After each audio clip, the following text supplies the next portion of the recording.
আপনি একটি বিষয় বললেন যে খিঁচুনি হয় জ্বরের সময়, দুই ধরনের খিঁচুনির কথা বলেন। একটি হচ্ছে যে মস্তিষ্কের প্রদাহের কারণে যে খিঁচুনি, এটি একটি, এবং আরেকটি বললেন যে জ্বরজনিত সাধারণ খিঁচুনি, যেটাকে আমরা ফেব্রাইল কনভালশন বলে থাকি।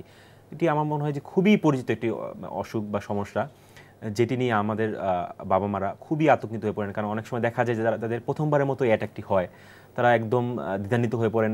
তারা কি করবেন ঠিক বুঝে উঠতে পারেন না। হঠাৎ করে বাচ্চা দেখা যায় যে অস্বাভাবিক ধরনের আচরণ করছে, বা তার খিঁচুনি হচ্ছে, বা চোখের পরিবর্তন হচ্ছে। এই বিষয়টা এই সম্পর্কে যদি আমাদের একটু বলেন। ঠিকই বলেছেন, এটা অতি পরিচিত একটা ঘটনা। আমাদের দেশে এই জ্বরজনিত খিঁচুনি বা ফেব্রাইল কনভালশনের প্রকোপ অনেক বেশি, এবং যখনই খিঁচুনি হয় তখন বাবা মা আত্মীয় স্বজন প্রচণ্ড আতঙ্কে পড়ে যায়। কিন্তু বাস্তবে মেডিকেল সায়েন্স যেটা বলে, এত আতঙ্কিত হওয়ার মতো কিছু নেই। তবে এই ফার্স্ট টাইম যখন হয় তখন তাদের কাছে এই মেসেজ বা ইনফরমেশনগুলো থাকে না, যার কারণে তারা আতঙ্কিত হওয়াটাই স্বাভাবিক এই সময়টাই। খিঁচুনি দুই ধরনের হয়, আমি আগেই বলেছি। একটা জ্বরজনিত খিঁচুনি, যে কোনো কারণে জ্বর হতে পারে, ভাইরাস হোক, ব্যাকটেরিয়া হোক। আরেক ধরনের খিঁচুনি হয় মস্তিষ্কে ইনফেকশনের জন্য, যেটাকে আমরা মেনিনজাইটিস বা এনকেফালাইটিস বলি। ওইটা রিয়েলি মারাত্মক রোগ। কিন্তু জ্বরজনিত খিঁচুনি সবচেয়ে কমন, যে কারণে খিঁচুনি হয়।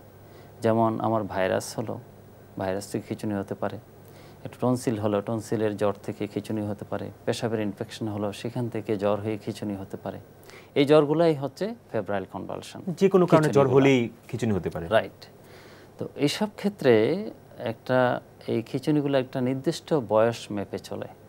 যেমন 6 মাস থেকে 6 বছর বয়স পর্যন্ত এই খিঁচুনিটা হয়। কিন্তু অত্যন্ত সুখবর হলো, এই খিঁচুনি কোনো ক্ষতি করে না শরীরের। এটা কোনো ব্রেইনও ড্যামেজ করে না, শরীরের কোনো অঙ্গ প্রত্যঙ্গেরও কোনো ক্ষতি করে না, এবং 6 বছর পরে এটা আর হবে না। কিন্তু এই যে বারে বারে খিঁচুনি হতে পারে একটা বাচ্চার লাইফে 6 মাস বয়স থেকে 6 বছর বয়স পর্যন্ত, এটাতে আতঙ্কিত না হওয়ার জন্য প্যারেন্টসদের কিছু কিছু ইনফরমেশন জানা থাকা দরকার। যেমন এই খিঁচুনি যদি হয়, প্রায় সময় দেখা যায় এই সময় বাচ্চার মাথায় পানি ঢালা হয়। এটা খুব কমন। কেউ কেউ বাচ্চার মুখে আবার চামচ দিয়ে দেয়। তো এই জিনিসগুলা না করাটাই ভালো, কারণ দেখা গেছে এগুলা করে কোনো লাভ হয় না। প্যানিকি হওয়ার দরকার নেই, নিজেকে ঠান্ডা রাখতে হবে। বাচ্চাকে যদি কোনো ডেঞ্জার জায়গায় থাকে, যেমন আগুনের পাশে থাকলো, পানির পাশে থাকলো, সেখান থেকে নিরাপদ স্থানে নিয়ে আসতে হবে। এবং বাচ্চার এই খিঁচুনি তাকে জাপটে ধরে কোনো রকমে বন্ধ করা যাবে না। সাধারণত 4 থেকে 5 মিনিট পর্যন্ত এই খিঁচুনি থাকতে পারে, এবং খিঁচুনি যখন বন্ধ হবে তখন বাচ্চা কিছুক্ষণ ঘুমিয়ে থাকতে পারে, কিছুক্ষণের মধ্যেই বাচ্চা কিন্তু আবার স্বাভাবিক অবস্থায় ফিরে আসবে। এটা জ্বরজনিত খিঁচুনি। কিন্তু যদি দেখা যায় যে বাচ্চার খিঁচুনি হওয়ার আগে এবং পরে যথেষ্ট অসুস্থ অবস্থায় ছিল বা থাকে, স্বাভাবিক বিহেভিয়ার বা স্বাভাবিক আচরণ করছে না, সেক্ষেত্রে ডাক্তারের পরামর্শ নিতে হবে যে এটা মস্তিষ্কের কোনো ইনফেকশনের কারণে খিঁচুনি হলো কিনা। এই প্রসঙ্গে আমি আবারও বলি, ওই কোনো ক্ষেত্রে ডাইজিপাম প্রেসক্রিপশন করা হয়, যে বাচ্চার খিঁচুনি একবার হয়ে গেছে, তার খিঁচুনি ফার্দার না হওয়ার জন্য জ্বর আসলেই ডাইজিপাম দেওয়া। এই ডাইজিপামও কিন্তু রিসার্চে দেখা গেছে ডাইজিপামও খিঁচুনি বন্ধ করতে পারে না। সুতরাং এই ডাইজিপাম না দেওয়াটাই ভালো, কারণ এটা যদি ইউজ করা হয় বাচ্চা আরও ড্রাউজি থাকে, তখন চিকিৎসকের পক্ষে এটা কি স্বাভাবিক জ্বরজনিত খিঁচুনি না মস্তিষ্কের ইনফেকশনের খিঁচুনি, সেটা ডিস্টিংগুইশ করা ডিফিকাল্ট হয়ে যায়। আমরা যেটি জানি যে আমরা আরেকটি রোগ এর সাথে চলে আসে, যে এপিলেপসি, আমরা জানি সেটি একটি অনেক সময় দেখা যায় জেনেটিক কারণে বা বংশগত রোগ হিসেবে পরিচিত।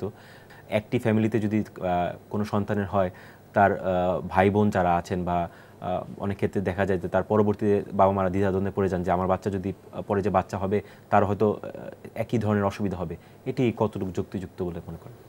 বাবা বা মায়ের যদি ছোট বয়সে জ্বরজনিত খিঁচুনি হয়ে থাকে, দেখা গেছে তাদের সন্তানদের এটা হওয়ার সম্ভাবনাটা একটু বেড়ে যায়। তো এটার এক্স্যাক্ট জেনেটিক লিঙ্ক এখনও স্ট্যাবলিশ হয়নি, but it runs in family, পরিবারের মধ্যে এটা চলতে থাকে। তো তার মানে এই না যে বাপ মায়ের খিঁচুনি হয়নি তাদের বাচ্চার হবে না, বাট এটা অনেক কমন যাদের ফ্যামিলি হিস্ট্রি আছে তাদের জন্য। সিবলিং বা ভাই বোনের ব্যাপারে, এক ভাইয়ের বা বোনের যদি হয়, তার ভাই বোনের হওয়ার সম্ভাবনাটা সাধারণ যে ইনসিডেন্স পপুলেশনের মধ্যে সাধারণত আমরা বলি 3 to 4% ক্ষেত্রে এই জ্বরজনিত খিঁচুনি হতে পারে। মানে প্রতি 100টা বাচ্চার মধ্যে 3 থেকে 4টা বাচ্চার খিঁচুনি হয়। তবে এই ক্ষেত্রে জ্বরজনিত খিঁচুনি একটা সাধারণ আর একটা জটিল জ্বরজনিত খিঁচুনি।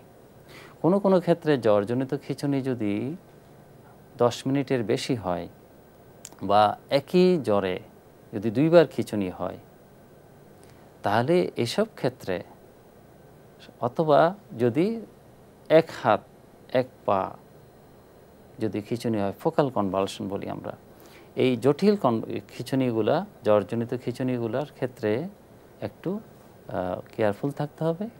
বাচ্চা স্বাভাবিক হওয়ার পরে চিকিৎসকের পরামর্শ নিতে হবে, কারণ এদের ক্ষেত্রে দেখা গেছে তাদের একটা অংশের একটু এপিলেপসি হওয়ার সম্ভাবনা দেখা দিই। স্যার, আমরা অনুষ্ঠানে একদম শেষ প্রান্তে চলে এসেছি।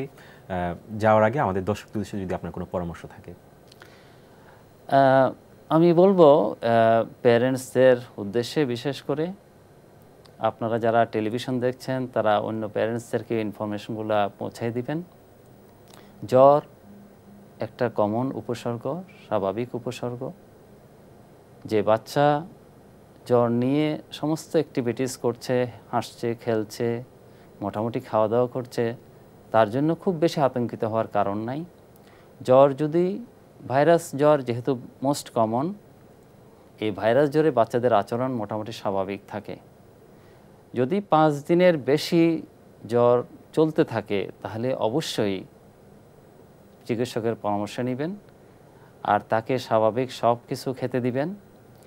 এবং কিছু কিছু উপসর্গ খেয়াল রাখবেন, যে বাচ্চার শ্বাসের কষ্ট হচ্ছে, একটু ড্রাউজি হয়ে আছে, স্লিপি, মোর স্লিপি, স্বাভাবিকভাবে আচরণ করছে না, বা কোনো ব্যথার কমপ্লেইন করছে, সেক্ষেত্রে দেরি না করে চিকিৎসকের শরণাপন্ন হওয়া উচিত।